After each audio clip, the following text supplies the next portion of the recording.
Hello दोस्तों, स्वागत है आप सभी का एमसीक्यू क्लास में। ये इस क्लास में जो है हम थॉमस हॉब्स को लेकर उसके ऊपर जितने भी एमसीक्यूज़ हैं उसको कवर करने वाले हैं। तो ये 20 क्वेश्चंस का एक सेट है आपके लिए। यहाँ पे हम जो है थॉमस हॉब्स के पॉलिटिकल थाट्स को कवर करेंगे। इससे पहले हमने जो है अभी आज ही हमने जो है थॉमस हॉब्स को लेकर उनके जो पॉलिटिकल थाट्स हैं, उनके जो कंसेप्चुअल पोर्शंस है या थ्योरी पोर्शन है, उसको हमने वीडियो में कवर किया। जिन्होंने वो वीडियो अभी तक वॉच नहीं किए, चैनल की प्लेलिस्ट में जाकर उस वीडियो को वॉच कीजिए। उसके बाद जो है एमसीक्यूज़ को अटेम्प्ट कीजिए, ताकि आपको पहले आप अपने थ्योरी पोर्शन को बिल्ड उसके जो जितने भी कॉन्सेप्ट्स हैं उसको क्लियर कर पाएँ। उसके बाद जो है आप एमसीक्यूज़ लगाएं, ताकि आपकी एक बेटर वे में जो है वो तैयारी हो पाए और आप अपनी नॉलेज को टेस्ट कर पाएँ एमसीक्यूज़ के माध्यम से। तो चलिए फर्स्ट एमसीक्यू के साथ वीडियो की शुरुआत करते हैं। तो फर्स्ट क्वेश्चन क्या है? फर्स्ट क्वेश्चन है, who wrote the book Leviathan, one of the most influential work in political theory. जो किताब लिवाइथन है वो किसके द्वारा लिखी गई है? तो आई होप आपको मालूम ही होगा। यहाँ पे तो आपका क्वेश्चन ठीक हो जाएगा। जब एग्ज़ाम में आप बैठते हो तो तब ये मुश्किल पैदा होती है, क्योंकि वहाँ पे अभी तो आपको पता ही है कि हम थॉमस हॉब्स के बारे में डिस्कस कर लें। तो ये लिवाइथन किताब जो है किसके द्वारा लिखी गई आप गेस लगा सकते हो। लेकिन जब ऐसा ही क्वेश्चन एग्जाम्स में आता है तो तब डिफ़िकल्टी पैदा होती है। तो जितने भी थिंकर्स हैं उनकी बुक्स को आप एक जगह नोट करके रख लीजिए और बार बार उनको रिवाइज कीजिए। तो लिवाइथन किसके द्वारा लिखी गई है?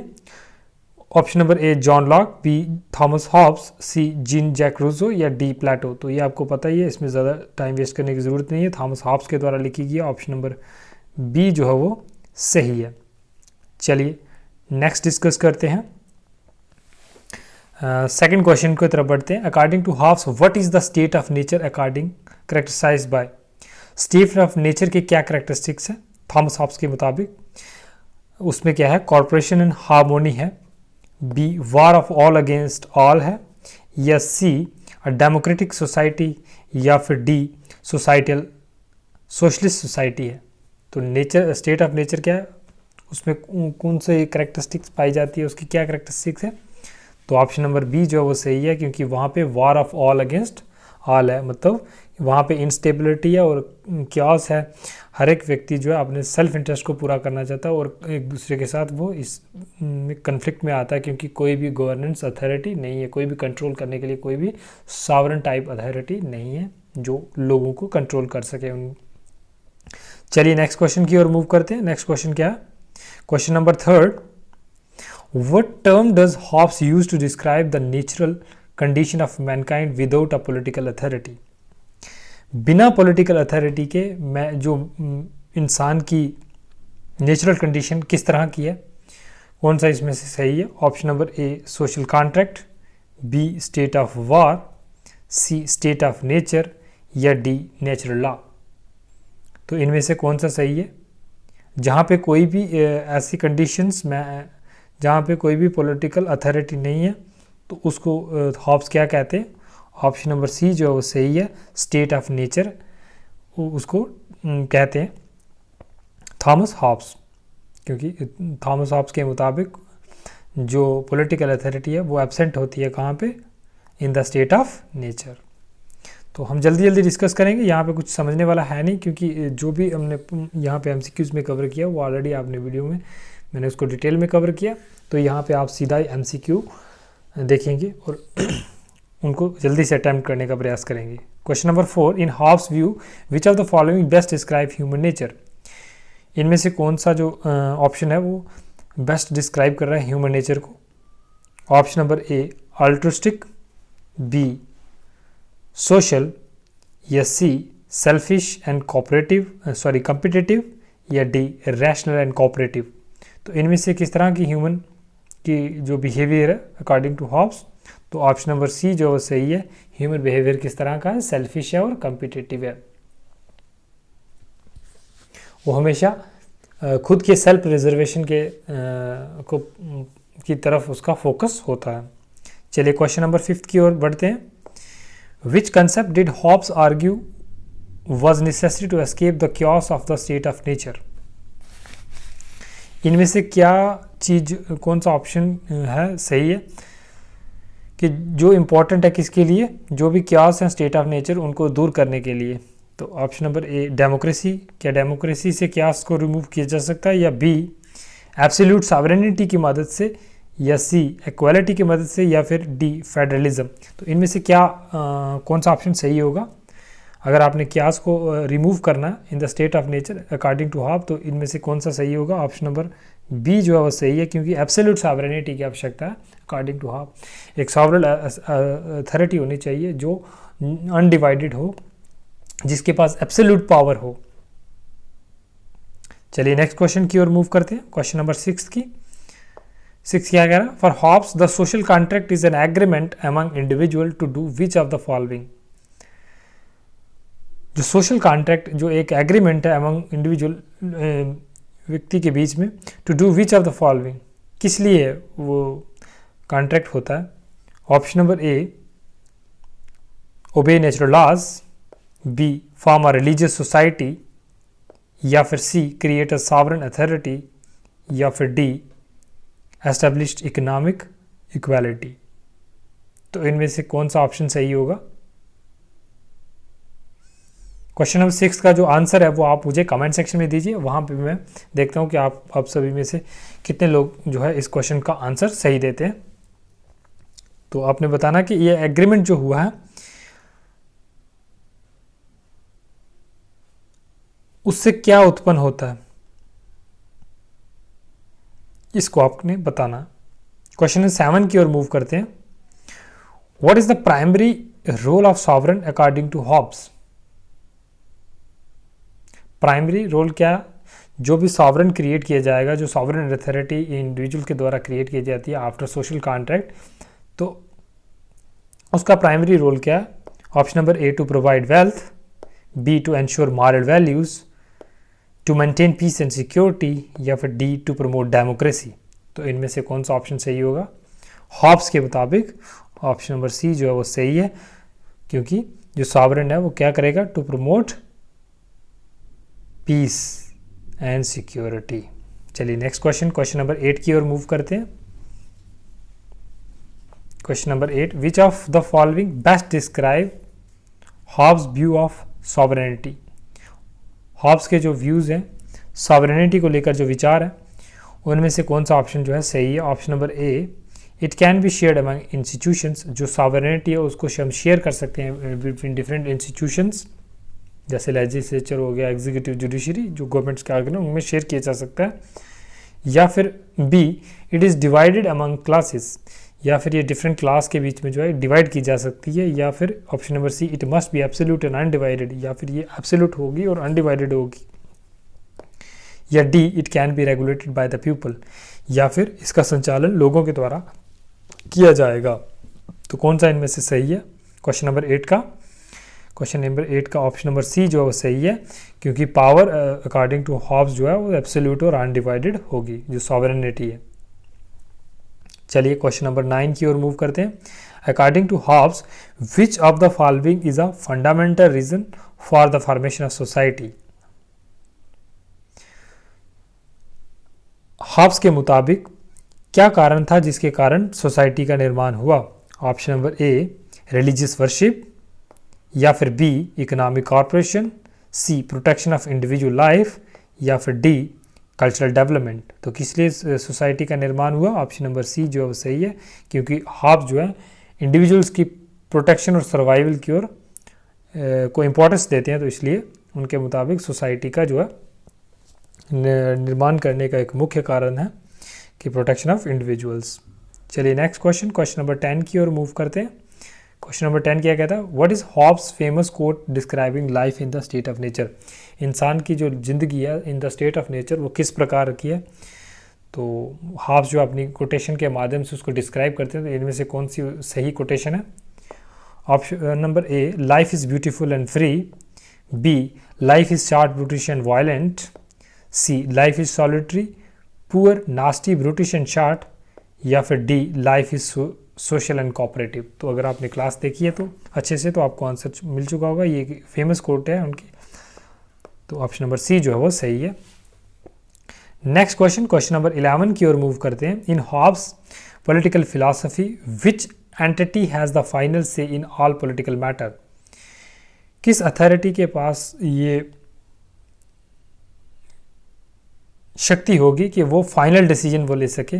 Option number A the church, be the parliament, see the sovereign, या फिर डी द जुडिशरी, या फिर न्यायपालिका। इनमें से कौन सा होगा? पार्लियामेंट होगा, सॉवरन होगा, या जुडिशरी होगा, या चर्च होगा?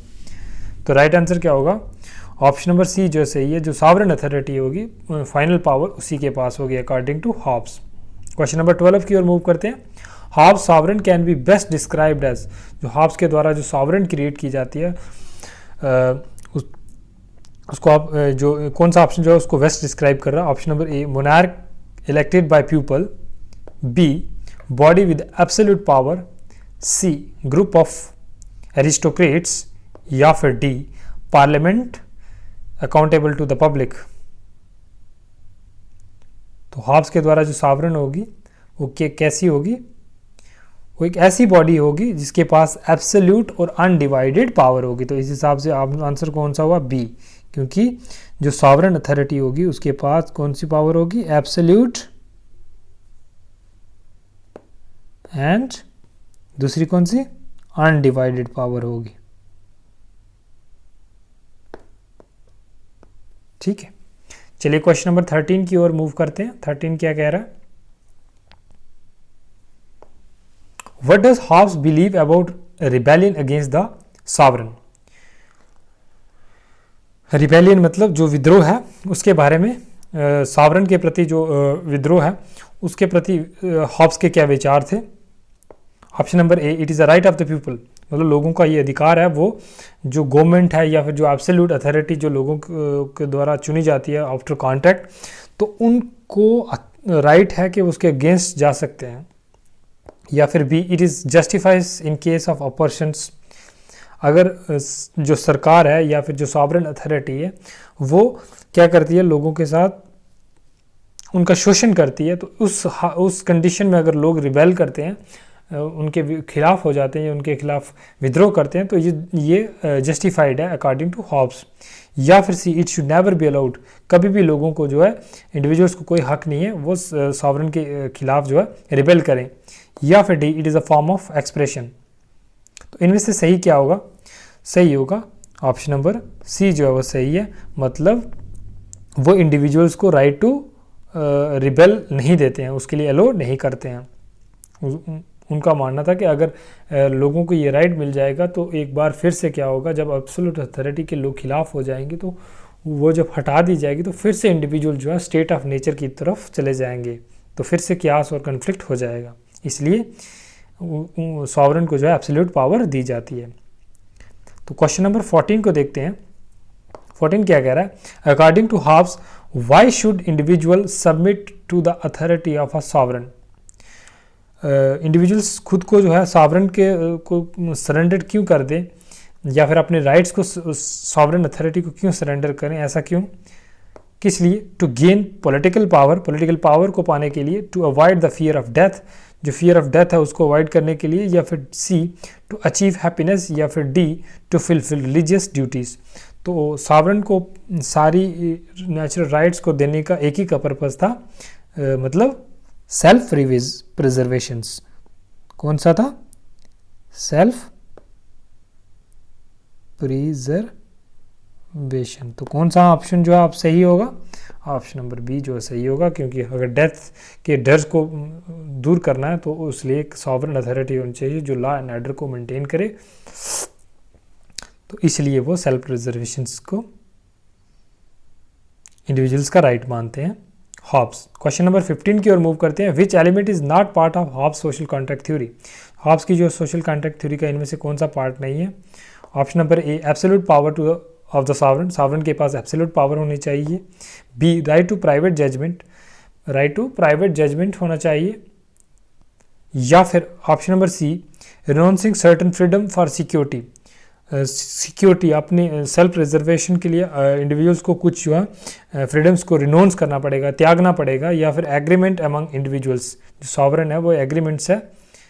तो इनमें से कौन सा जो है वो सोशल कॉन्ट्रैक्ट थ्योरी का पार्ट नहीं है? तो ऑप्शन नंबर बी जो है वो सही होगा, क्योंकि बाकी सारे जो हैं वो पार्ट हैं किसके? सोशल कॉन्ट्रैक्ट थ्योरी के। तो क्वेश्चन नंबर 15 का मैंने कौन सा आंसर आपको बताया? 15 का मैंने आपको बताया बी। हाँ, बी राइट आंसर है। क्वेश्चन नंबर 16 की तरफ मूव करते हैं। 16 क्या है?